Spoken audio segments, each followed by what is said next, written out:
Welcome one and all, Yanka here, and as you can see today we're doing something slightly different for our video. We're going to talk about alcohol-free drinks, how they taste, if they taste similar to their alcoholic counterpart or not, and about their cost and where to get them. So I guess this is probably going to take a little bit of backstories into why I'm doing this video today. So I have a condition that's known as IBS. Now, as many of you know, that stands for irritable bowel syndrome. But what you might not know is that I have a version of IBS called bile acid malabsorption, or BAM for short. BAM is a little bit easier to say. So, okay, so a bit more about BAM is that it basically means that my body produces too much bile in response to any fats that come in that I eat. Which means that once they've done their job and it's done its best to try and get rid of all the fat and absorb it into my body, there's too much left over for my body to then reabsorb it where it's supposed to, which leads to issues like getting horrible cramping sensation in your stomach and then having to dash to the bathroom and sometimes only having about 2 or 3 minutes. Sometimes even less than that. I think the worst one was like I had 2 seconds of notice, and if I hadn't have been at home I could have been very embarrassed out in public. Now I know that's a bit TMI, but I do feel like these kind of conditions need talking about a lot more so that people don't feel as embarrassed by them. You know, I'm pretty young and I've been dealing with these issues for years, and I just thought it was normal until I finally had something else happen that led to me getting to the right doctors to help me get a diagnosis, and I was told no, this isn't normal. And if more people had been talking about it and more people knew what the symptoms were, I think I wouldn't have had such a hard time before getting my diagnosis, if that makes any sense to you guys. But yeah, another thing with BAM is it can lead to malnutrition very, very easily, because like I said, it causes you to over-process bile, which then leads to you needing the toilet more, and it can also lead to you not getting the nutrients that you need from food, because your system is just kind of basically like a slippery slide. As soon as food goes in, it tries to come straight out without being processed. Again, TMI, I'm sorry. But this basically means that I have to get bloods done every couple of months to make sure that my iron and my B12, and other important nutrients aren't low in my system. But that means needles, and I don't like needles. But I suppose you have to do what you have to do when it comes to these kind of things. Something else that talking about this is that there are ways to handle it. Now, BAM can be caused by several different things. It can just be that your body doesn't react well to the fats that you eat. Sometimes it can be caused by underlying health issues that haven't been dealt with. So some people can actually be cured from BAM if they find out what's caused the IBS to flare up, and then they can get that treated and then they can completely recover. Other people, like in my case, they don't know why it happens, it just does. And the only way for me to handle it has been through dietary changes and medication. So I'm on 4 or 5 different pills, 3 times a day, sometimes 4 times a day, to handle my symptoms alongside my dietary changes. Some of the things I've had to cut out are gluten and dairy. This also led to me getting diagnosed with gluten and lactose intolerance, but that's a topic for another video. Yeah, so back onto the main topic for this one. One of the big no-nos for me in particular, and for a lot of people that suffer with IBS, is alcohol. So I used to drink quite a lot of alcohol when I was younger, and I would always find that afterwards my stomach would just rebel so bad, and I just didn't put 2 and 2 together for a very long time. But yeah, when I got my diagnosis and I started seeing my dietitian, she was like, no more alcohol. And I was like, okay, no more alcohol then. But I do have to admit that I have missed a lot of alcoholic beverages.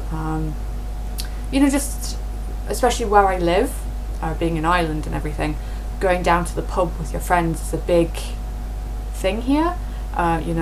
going out with friends, having a couple of drinks. So I felt a bit like I was going to be left out, or that I'd kill the buzz at parties, because I couldn't drink alcohol. But it has been nice to see recently that non-alcoholic drinks are on the rise.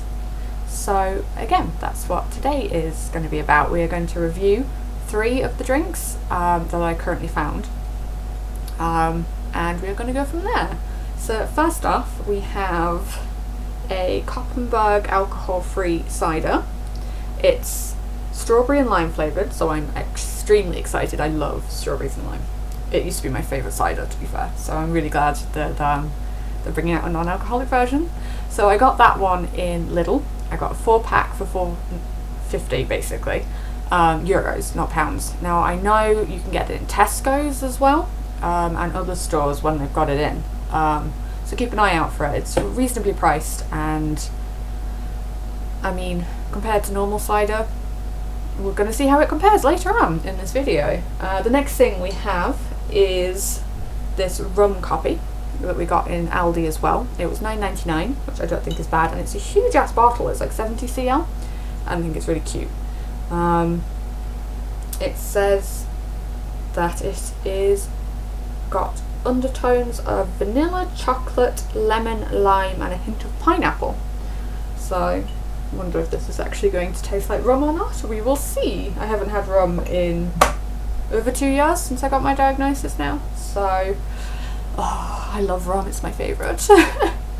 And the third one we have for today is a cucumber and mint gin. Again, I got this in Aldi and it was about $12.99, which again, for the size of the bottle, 70 cl isn't bad at all.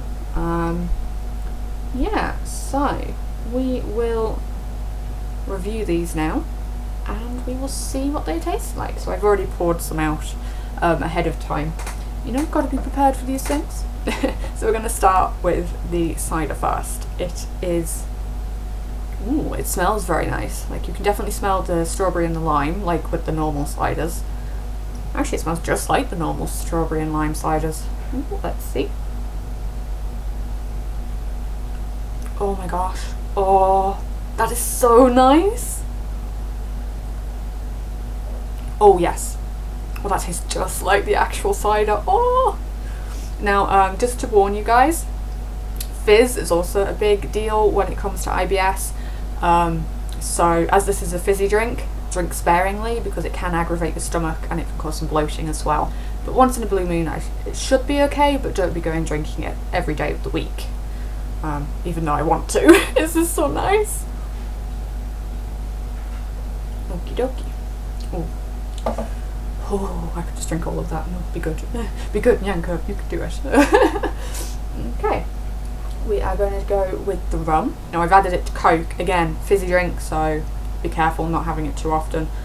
You could probably add it to like orange juice. I used to like rum and orange juice, but I got Coke because rum and Coke was the stable drink that I used to drink before this kicked off. Again, for IBS, my particular one, I have to have a very low sugar diet as well as a low fat diet. So, and I can't have diet sodas because of some of the chemicals in them. Joys. Because of another condition I have for another story. So yeah, I have to have full sugar Coke or full sugar alternatives. So I have to be very careful and drink these very sparingly. But that said, let us go on.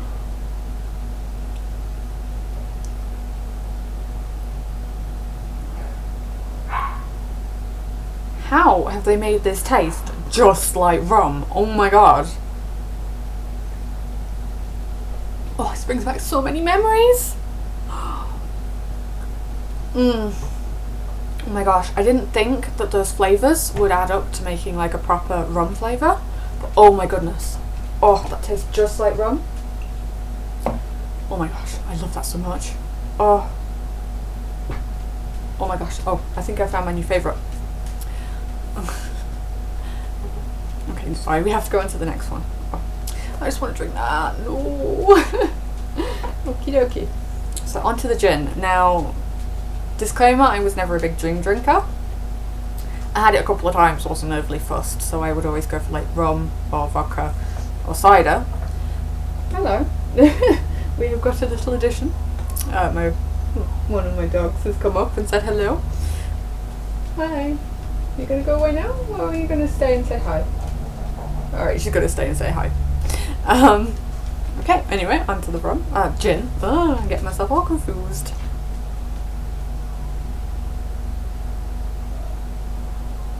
Now, this is a cucumber and mint one, and you can definitely smell the cucumber and mint. It's very straight away.